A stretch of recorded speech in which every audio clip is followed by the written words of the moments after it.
खूप रिस्पेक्ट दिला, खूप आदर दिला, खूप प्रेम दिलं आणि भारतीय जनता पक्षामध्ये काम करण्याची जी शिस्त आहे ती शिकायला मिळाली, ती जवळून बघितली. सन्माननीय फडणवीस साहेबांनी तर एका लहान भावाप्रमाणे मला सांभाळलं. काही यादेमध्ये जे काय अडचणी आल्या त्यामधून मला बाहेर काढलं, पक्षामध्ये एक स्थान दिलं. तसंच सन्माननीय रवींद्र चव्हाण साहेब असतील, त्यांनी एका भावाप्रमाणे मला सांभाळलं. सन्माननीय मुनगंटीवार साहेब असतील, या सगळ्या नेत्यांनी अजून असंख्य आहेत, म्हणजे मी प्रत्येकाचं नाव घेणं शक्य नाही. अनेक जीवाभावाचे संबंध ह्या पक्षात माझे आजही आहेत, पुढेही राहतील. आणि इतक्या वर्षाच्या ह्या राजकारणामध्ये जेव्हापासून सुरुवात झाली तेव्हापासून राणेसाहेबांच्या सावलीमध्ये ते जसे बोलतील, जे बोलतील, कधीही प्रश्न न विचारता मी त्यांच्या बरोबर राहिलो.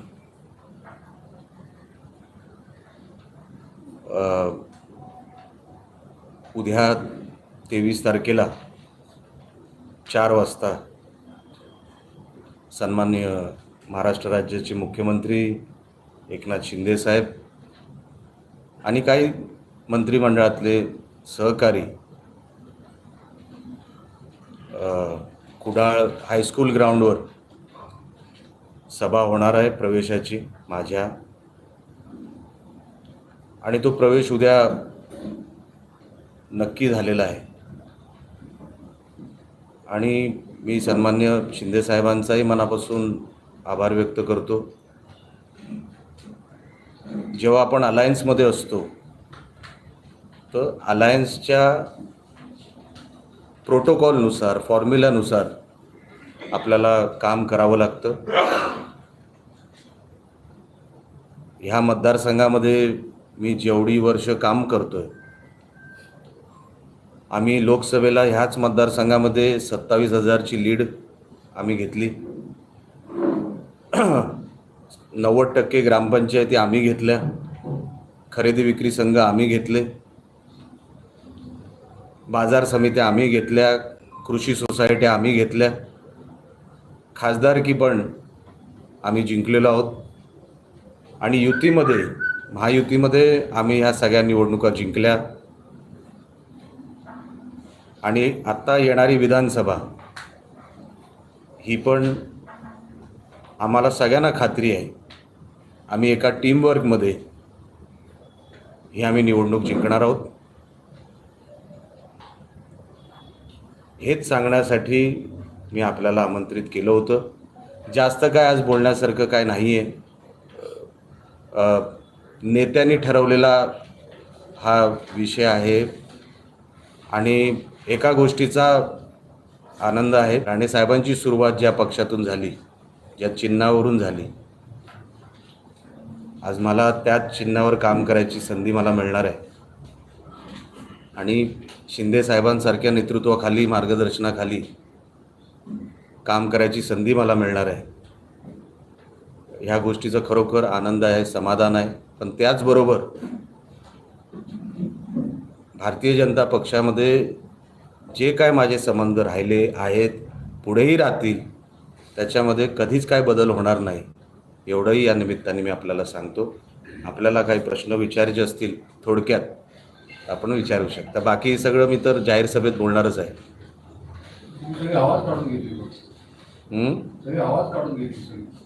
असं नसतं, हवा कशी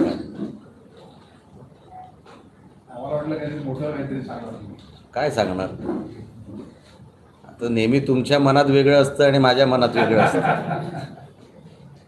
तसं काय नाही, आपल्याला निवडणूक जिंकायची हे आमचं टार्गेट आहे आणि त्या टार्गेटवरच मी नेहमी राजकारणामध्ये साहेब प्रोटोकॉल आणि शिस्त पाळणारा माणूस आहे. म्हणून आपलं टार्गेट काय ते अगोदर आपण ताब्यात घेतलं पाहिजे, ते अचीव केलं पाहिजे. हेच एवढंच माझ्या सध्या तरी डोक्यात एवढंच आहे. स्वर्गीय बाळासाहेब ठाकरे आणि राणे कुटुंब यांचं जे भावनिक नातं आहे हे संपूर्ण महाराष्ट्राला माहिती. आपल्या प्रवेशामुळे एक वेगळा आयाम, वेगळी उंची या एकूणच आपल्या पुढील राजकीय कारकिर्दीला मिळेल असं एकूणच वाटतं. बघा, मी जसं सांगितलं, मी आदेश ऐकणारा, फॉलो करणारा एक कार्यकर्ता आहे. मी आजपर्यंत जे काय केलं ते मला जे योग्य वाटलं, मला जे पक्षहिताचं वाटलं, ते पक्षहितासाठी मी केलं. स्वर्गीय बाळासाहेबांवर प्रेम हे तेव्हाही होतं, आजही आहे आणि पुढेही राहणार. म्हणजे कुठे जरी आम्ही असलो, काँग्रेसमध्ये जेव्हा होतो तेव्हाही बाळासाहेबांना कधी विसरलेलो नव्हतो. बाळासाहेब हे नेहमी आमचे दैवतच राहिले आणि राहणारसुद्धा. पण फक्त काही राजकीय निर्णय तेव्हाच्या तेव्हा बदलत गेले. पण आजही मी तुम्हाला सांगतो, मी काही मिळवायला नाही, खरं मी तुम्हाला सांगतो, काही मिळवायला आलेलो नाही. माझा एक विषय डोक्यात आहे की मतदारसंघ चांगला करावा. माझी स्पर्धा कुठल्या आमदारांची नाही, मी त्यांच्यावर टीकाही करणार नाही, टीका करायची गरजसुद्धा नाही. माझी स्पर्धा ही माझ्याशी आहे की मी उद्या या मतदारसंघाला चांगलं कसं करू शकतो, महाराष्ट्राच्या नकाशावर हा टॉप 5मध्ये कसा मतदारसंघ येईल, ही माझी स्पर्धा आहे. कुठेतरी नाव करणं की काहीतरी जसं ते मला हवा काढली, हवा करणं असं नाही. हवा वगैरे करणं हा भाग नाही. आपला मतदारसंघ जो मागच्या 10 वर्षामध्ये एक ओळख विसरून बसला आहे स्वतःची, ती ओळख परत निर्माण करण्यासाठी हा प्रयत्न आहे. बाकी मला काय हवं आहे असं काय नाही. मी खासदार झालेलो आहे साहेब. माझ्या घरात अनेक वर्ष लाल दिवा आहे, होता. म्हणून कुठल्या लाल दिव्यासाठी किंवा कुठल्या एका वेगळ्या ह्याच्यासाठी नाही करत आहे, वातावरणासाठी. की मतदारसंघाची जबाबदारी आहे ती पूर्ण करायची. मतदारसंघ पक्षाला द्यायचा, तो चांगला करायचा. 21व्या शतकातला हा मतदारसंघ वाटला पाहिजे, असं काहीतरी माझ्या हातातून घडून दाखवावं, हाच फक्त उद्देश, शर्यत हाच पाठला. राणेसाहेब ज्या पक्षातून त्यांनी आपली राजकीय कारकीर्द सुरू केली, ज्या चिन्हावरती ते लढले आणि इथपर्यंत पोहोचले, तो पक्ष म्हणजे एक आक्रमकता. मुळात नारायण राणे म्हणजे अजूनही आक्रमकता, असं एक समीकरण आहे. मध्यंतरी जी काही भाजप मध्ये आपलं जे काही झालेलं होतं, त्याच्यातला जो आताही तुमच्या बोलण्यामध्ये जो एकदम सुंदर मोवाळपणा आलेला आहे, तो आणि आताचे धनुष्य हे कशी काय सांगायला? नाही, तसं जसं मी बोललो, पक्षहितासाठी जे करणं गरजेचं आहे ते मी करणार. आज तुमच्यासमोर आक्रमकता दाखवून काहीच उपयोग नाही. जिथे दाखवायची गरज आहे तिकडेच दाखवावी लागते आणि ते स्वतःहून बाहेर पडतं मॅडम. त्याच्यासाठी वेगळा कोर्स करावा लागत नाही, ते रक्तात असतं. आणि म्हणून मला वेगळं पक्षाला काही सांगायची गरज नाही. पक्षाला त्या सगळ्या गोष्टींची माहिती असावी की हा कोण आहे. कुठलाही पक्ष घ्यायच्या अगोदर सगळ्या गोष्टींची माहिती काढतो की आपण कोणाला घेतो आहे, हा काय करू शकतो. आणि म्हणून काय करू शकतो हे त्यांना माहिती असल्यामुळे आता मी कसाही असलो तरी जेव्हा पक्षाला माझी जशी गरज आहे तसा मी पक्षासाठी करणार. आणि माझी सवयच आहे ती, जे आहे ते मग पक्षासाठी सगळं काय वाहून टाकायचं. मग मी पुढे मागे कधीच विचार केला नाही कसल्याच गोष्टीचा. अनेक प्रसंग या जिल्ह्यामध्येही आपल्याला माहिती आहेत घडले, निलेश राणेंनी उद्याचा कधीच विचार केला नाही. मग तो माझा मूळ स्वभाव आहे. पण आता जी भूमिका सांगायची आहे त्याच्यामध्ये असं करायची काही गरजच नाही ना. आपल्याला सोप्या सरळ शब्दामध्ये सांगायचं आहे आणि ते आहे तसं आहे. मी काय वाढत नाही, मी आक्रमक आहे असं दाखवायचाही कधी प्रयत्न करत नाही. जसं मुळात आहे, रक्तात आहे, तसं मी वागायचा प्रयत्न करतो.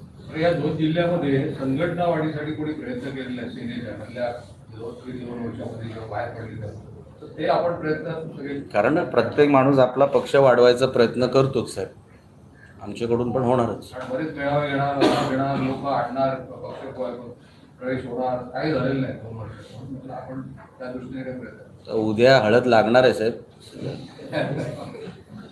साहेब 2005च्या नंतर 19 वर्षानंतर राणे कुटुंबातील सदस्य धनुष्यबाण निशाणीवरती निवडणूक लढवत आहे. यावेळी काय भावना असतात? नाही, मी बोललो ना, जिथे साहेबांची सुरुवात झाली ज्या चिन्हावर, त्या चिन्हावर मला काम करायची संधी मिळते, तर मला समाधान आहे, आनंद आहे. तर काम करून दाखवणार एवढंच. आता सध्या बाकीचं सगळं स्टेजवर ऐका, तुम्ही उद्या येणारच. सगळं इकडे बोलून टाकलं तर उद्या तिकडे येणार नाहीत तुम्ही. तर उद्या फक्त शक्तीप्रदर्शन आपल्याकडून केलं जाईल असं बोललं जाते. एकंदरीत प्रवेशादरम्यान काय सांगेल? उद्या भरगतचा कार्यक्रम होणार आणि जे प्रेमापोटी ज्यांना यायचं आहे ते सगळे येणार. आणि कुडाळमध्ये एवढा मोठा कार्यक्रम कधी झाला नसेल, तेवढा मोठा कार्यक्रम होणार. सगळी तयारी आता ऑलमोस्ट झालेली. आता पावसाचा अंदाज फक्त घ्यावा लागेल. तो एकदा घेतला की तुम्ही बघाल उद्याचा कार्यक्रम कसा होतो ते. आणि प्रेमापोटी लोक येणार साहेब. साहेब, तुमचा पक्षप्रवेश हा नेत्यांचा निर्णय आहे असं आपण मगाशी बोलताना तेव्हा एकूणच महायुतीचा मास्टर स्ट्रोक आहे असं समजायचं.